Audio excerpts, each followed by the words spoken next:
Hello दोस्तों, study with confidence में आप सभी का स्वागत है। तो आज हम लोग करने वाले हैं एनसीईआरटी साइंस चैप्टर 6 का विशेष सजीव विशेषताएं एवं आवास। तो चलिए स्टार्ट करते हैं। क्वेश्चन नंबर फर्स्ट, निम्नलिखित में से कौन सा सजीवों का सार्वभौमिक लक्षण है?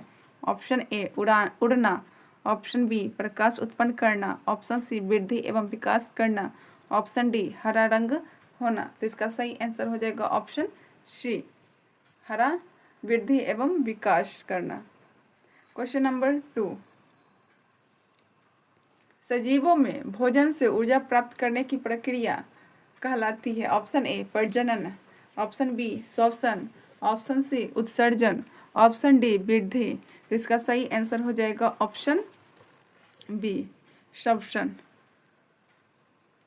सजीव में भोजन से ऊर्जा प्राप्त करना श्वसन की प्रक्रिया कहलाता है। श्वसन के दौरान भोजन से ऊर्जा प्राप्त होती है जिससे सभी जीवन क्रियाएं संचालित होती है। क्वेश्चन नंबर 3, ऊंट को मरुस्थल का जहाज किस अनुकूलन के कारण कहा जाता है? ऑप्शन ए लंबे कान, ऑप्शन बी चौड़े पैर, ऑप्शन सी गलफड़े, ऑप्शन डी पंख। इसका सही आंसर हो जाएगा ऑप्शन बी, चौड़े पैर होने के कारण ऊंट को मरुस्थल का जहाज कहा जाता है। चौड़े और गद्देदार पैर रेत में धंसने से बचाते हैं जिससे ऊंट आसानी से चल सकता है। क्वेश्चन नंबर 4, ध्रुवीय भालू के शरीर पर मोटी वसा की परत का मुख्य कार्य क्या है? ऑप्शन ए भोजन बनाना, ऑप्शन बी ठंड से बचाना, ऑप्शन सी उड़ने में सहायता करना, ऑप्शन डी शिकार करना। तो इसका सही आंसर हो जाएगा ऑप्शन बी, ठंड से बचाना। ध्रुवीय भालू के शरीर पर मोटी वर्षा गर्मी को बनाए रखती है जिससे ध्रुवीय क्षेत्र के अत्यधिक ठंडा में जीवित रहना संभव होता है। क्वेश्चन नंबर 5, शरीर से अपशिष्ट पदार्थ को बाहर निकालने की प्रक्रिया कहलाती है? ऑप्शन ए श्वसन, ऑप्शन बी प्रजनन, ऑप्शन सी उत्सर्जन, ऑप्शन डी वृद्धि। इसका सही आंसर हो जाएगा ऑप्शन सी उत्सर्जन। उत्सर्जन द्वारा शरीर के हानिकारक अपशिष्ट पदार्थ बाहर निकलते हैं जिससे शरीर स्वस्थ रहता है। क्वेश्चन नंबर 6, निम्न में से कौन सा मरुस्थलीय पौधा है? ऑप्शन ए कमल, ऑप्शन बी आम, option C cactus, option D देवदार। तो इसका सही आंसर हो जाएगा ऑप्शन सी कैक्टस। कैक्टस में मोटा तना और कांटों जैसी पत्तियां होती है जो जल संरक्षण में सहायता करती हैं। क्वेश्चन नंबर 7, निम्न में से कौन सा जीव उभयचर है? ऑप्शन ए छिपकली, ऑप्शन बी मेढक, ऑप्शन सी सांप, ऑप्शन डी कबूतर। तो इसका सही आंसर हो जाएगा ऑप्शन बी मेढक। मेढक उभयचर है जो जल में भी रहता है और स्थल पे भी रहता है। क्वेश्चन नंबर 8, पौधे प्रकाश की दिशा में झुकते हैं, यह किस विशेषता का उदाहरण है? ऑप्शन ए वृद्धि, ऑप्शन बी उत्तेजना की प्रतिक्रिया, ऑप्शन सी प्रजनन, ऑप्शन डी उत्सर्जन। तो इसका सही आंसर हो जाएगा ऑप्शन बी उत्तेजना के प्रति प्रतिक्रिया। पौधे प्रकाश की प्रतिक्रिया कहते हैं, इससे प्रकाशनुवर्तन भी कहते हैं। क्वेश्चन नंबर 9, निम्नलिखित में से कौन सा जीव दिन के समय अत्यधिक सक्रिय रहता है? ऑप्शन ए उल्लू, ऑप्शन बी चमगादड़, ऑप्शन सी गोरैया, ऑप्शन डी लोमड़ी। इसका सही आंसर हो जाएगा ऑप्शन सी गोरैया। क्वेश्चन नंबर 10, निम्नलिखित में से कौन सा जीव त्वचा द्वारा श्वसन करता है? ऑप्शन ए मछली, ऑप्शन बी केचुआ, ऑप्शन सी कबूतर, ऑप्शन डी गाय। इसका सही आंसर हो जाएगा ऑप्शन बी केचुआ। केचुआ अपनी नम त्वचा के माध्यम से ऑक्सीजन ग्रहण करता है। क्वेश्चन नंबर 11,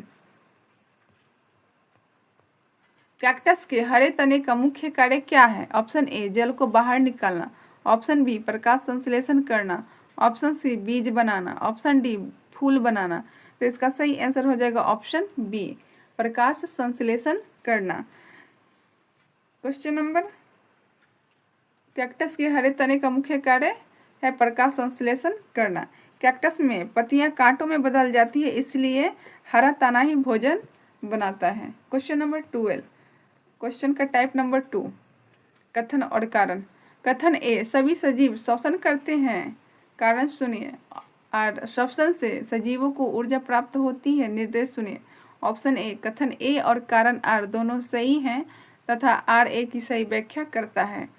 ऑप्शन बी, कथन ए और कारण आर दोनों सही हैं लेकिन आर ए की सही व्याख्या नहीं करता है। ऑप्शन सी, कथन ए सही है लेकिन कारण आर गलत है। ऑप्शन डी, कथन ए गलत है लेकिन कारण आर सही है। तो इसका सही आंसर हो जाएगा ऑप्शन ए। कथन ए और कारण आर दोनों सही हैं तथा आर ए की सही व्याख्या भी करता है। सभी सजीव श्वसन करते, ये सही है। श्वसन से सजीवों को ऊर्जा प्राप्त होती है, ये भी सही है। Question number 13। कथन ए, कैक्टस की पत्तियां कांटों में परिवर्तित होती हैं। कारण आर, इससे जल की हानि कम होती है। निर्देश सुनिए। कथन ए और कारण आर दोनों सही हैं तथा आर ए की सही व्याख्या करता है। कथन ए और कारण आर दोनों सही है लेकिन आर ए की सही व्याख्या नहीं करता है। ऑप्शन सी, कथन ए सही है लेकिन कारण आर गलत है। ऑप्शन डी, कथन ए गलत है लेकिन कारण आर सही है। तो इसका सही आंसर हो जाएगा ऑप्शन ए। कथन ए और कारण आर दोनों सही है तथा आर ए की सही व्याख्या भी करता है। कैक्टस की पत्तियां कांटों में परिवर्तित होती है, ये सही है। इससे जल की हानि कम होती है, ये भी सही है। Question number 14। कथन ए, सभी जलीय जीव गलफड़े से श्वसन करते हैं। कारण आर, व्हेल फेफड़ों से श्वसन करती है। निर्देश सुनिए। कथन ए और कारण आर दोनों सही हैं तथा आर ए की सही व्याख्या करता है। ऑप्शन बी, कथन ए और कारण आर दोनों सही हैं लेकिन आर ए की सही व्याख्या नहीं करता है। ऑप्शन सी, कथन ए सही है लेकिन कारण आर गलत है। ऑप्शन डी, कथन ए गलत है लेकिन कारण आर सही है। तो इसका सही आंसर हो जाएगा ऑप्शन डी। कथन ए गलत है लेकिन कारण आर सही है। सभी जलीय जीव गलफड़ों से श्वसन करते हैं, ये गलत है। व्हेल फेफड़ों से श्वसन करती है। व्हेल फेफड़ों से श्वसन करती है, ये सही बात है। Question number 15। कथन ए, जल, वायु और मिट्टी अजैविक घटक हैं। कारण आर, इसमें जीवन क्रिया नहीं होती है। निर्देश सुनिए। ऑप्शन ए, कथन ए और कारण आर दोनों सही हैं तथा आर ए की सही व्याख्या करता है। ऑप्शन बी, कथन ए और कारण आर दोनों सही हैं लेकिन आर ए की सही व्याख्या नहीं करता है। ऑप्शन सी, कथन ए सही है लेकिन कारण आर गलत है। ऑप्शन डी, कथन ए गलत है लेकिन कारण आर सही है। तो इसका सही आंसर हो जाएगा ऑप्शन ए। कथन ए और कारण आर दोनों सही है तथा आर ए की सही व्याख्या भी करता है। जल, वायु और मिट्टी अजैविक घटक, ये सही है। इसमें जीवन क्रियाएं नहीं होती है, ये भी सही है। Question number 16। कथन ए, निर्जीव वस्तुएं स्वयं प्रजनन करती है। कारण आर, प्रजनन केवल सजीवों का गुण है। निर्देश सुनिए। ऑप्शन ए, कथन ए और कारण आर दोनों सही हैं तथा आर ए की सही व्याख्या करता है।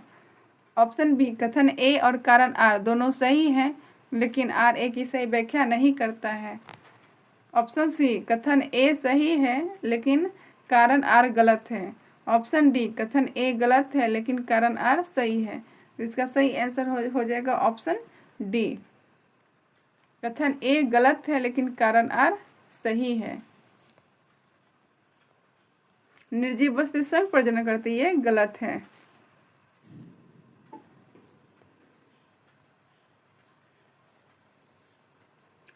प्रजनन केवल सजीवों का गुण है, ये सही है। Question number 17। निम्नलिखित कथनों पर विचार कीजिए। 1, सभी सजीव वृद्धि करते हैं। 2, सभी निर्जीव वस्तुएं श्वसन करती हैं। 3, क्वेश्चन नंबर 3, सभी सजीवों किसी न किसी प्रकार से ऊर्जा प्राप्त करते हैं। तो इसका सही आंसर हो जाएगा ऑप्शन बी। केवल 1 और 3 सही है। सभी सजीव वृद्धि करते, ये सही है। सभी निर्जीव वस्तुएं श्वसन करती है, गलत है। निर्जीव वस्तु श्वसन नहीं करती। सभी सजीव किसी न किसी प्रकार से ऊर्जा प्राप्त करते हैं, ये भी सही है। तो ऑप्शन 1 और 3 सही हो गया। Question number 18। निम्नलिखित कथनों पर विचार कीजिए। आवास जीव का प्राकृतिक निवास स्थान है। सभी जीव एक ही आवास में रहते हैं, प्रत्येक जीव अपने आवास के अनुसार अनुकूलित होते हैं। इसका ऑप्शन ए केवल 1 और 2 सही है, ऑप्शन बी केवल 2 और 3 सही है, ऑप्शन सी केवल 1 और 3 सही है, ऑप्शन डी 1, 2 और 3 सही है। इसका सही आंसर हो जाएगा ऑप्शन बी, केवल 2 और 3 सही है। आवास जीव का प्राकृतिक निवास होता है, ये गलत है। सभी जीव एक ही आवास में रहते हैं, प्रत्येक जीव अपने आवास के अनुसार अनुकूलित रहते हैं, ये भी सही है। क्वेश्चन नंबर 18, निम्नलिखित में से सही कथन चुनिए। मेढक जल और भूमि दोनों पर रह सकता है। मेढक उभयचर जीव है। मेढक केवल जल में रहता है। ऑप्शन ए केवल 1 और 2 सही है, ऑप्शन बी केवल 2 और 3 सही है, ऑप्शन सी केवल 1 और 3 सही है, ऑप्शन डी 1, 2 और 3 सही है। इसका सही आंसर हो जाएगा ऑप्शन ए, केवल 1 और 2 सही है। मेढक जल और भूमि दोनों पर रह सकता है, ये सही है। मेढक उभयचर है, ये भी सही है। मेढक केवल जल में रहता है, ये गलत है।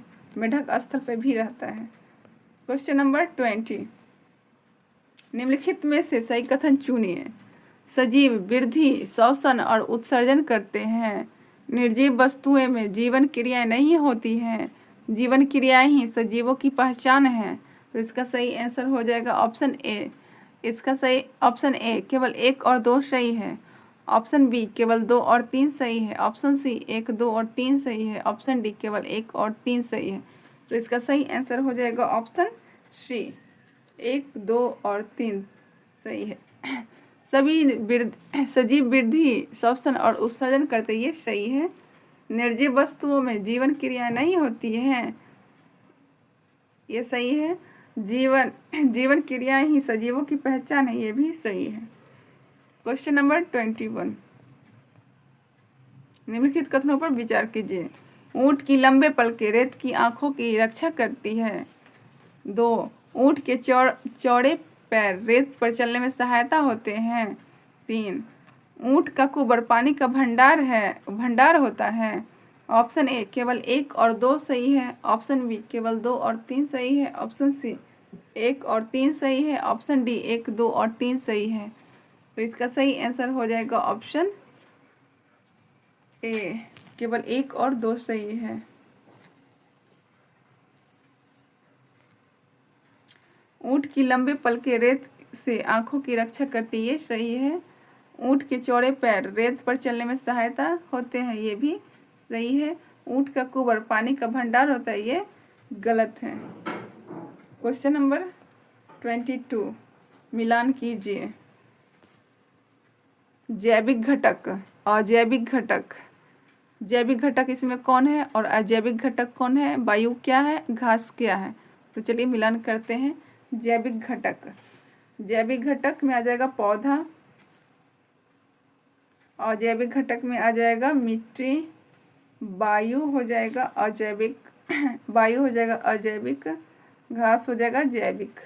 तो इसका हो जाएगा आंसर ए का 2, बी का 1, सी का 3, डी का 4। क्वेश्चन नंबर 23, मिलान कीजिए। कैमोफ्लेज, अनुकूलन, आवास, परितंत्र। तो कैमोफ्लेज हो जाएगा छिपना, कैमोफ्लेज छिपना। अनुकूलन आवास के अनुसार परिवर्तन, आवास प्रकृति निवास स्थान, परितंत्र जैविक प्लस अजैविक घटक मिलके परितंत्र कहलाता है। तो ए का हो गया 1, बी का 2, सी का 3, डी का 4। क्वेश्चन नंबर 24, मिलान कीजिए। उल्लू, बी चमगादड़, सी गोरैया, डी लोमड़ी। तो उल्लू हो जाएगा रात्रिचर, चमगादड़ रात्रिचर, गोरैया दिवाचर, लोमड़ी दिवाचर। इसका आंसर हो गया ए का 2, बी का 4, सी का 1, डी का 3। क्वेश्चन नंबर 25, ऑप्शन ए आवास, ऑप्शन बी अनुकूलन, ऑप्शन सी परितंत्र, ऑप्शन डी पर्यावरण।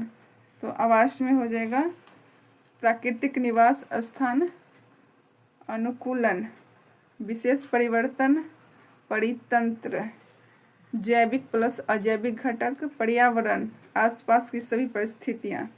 तो इसका सही आंसर हो गया ऑप्शन ए का 2, बी का 1, सी का 3, डी का 4। 25 क्वेश्चन पूरे हुए। Thank you.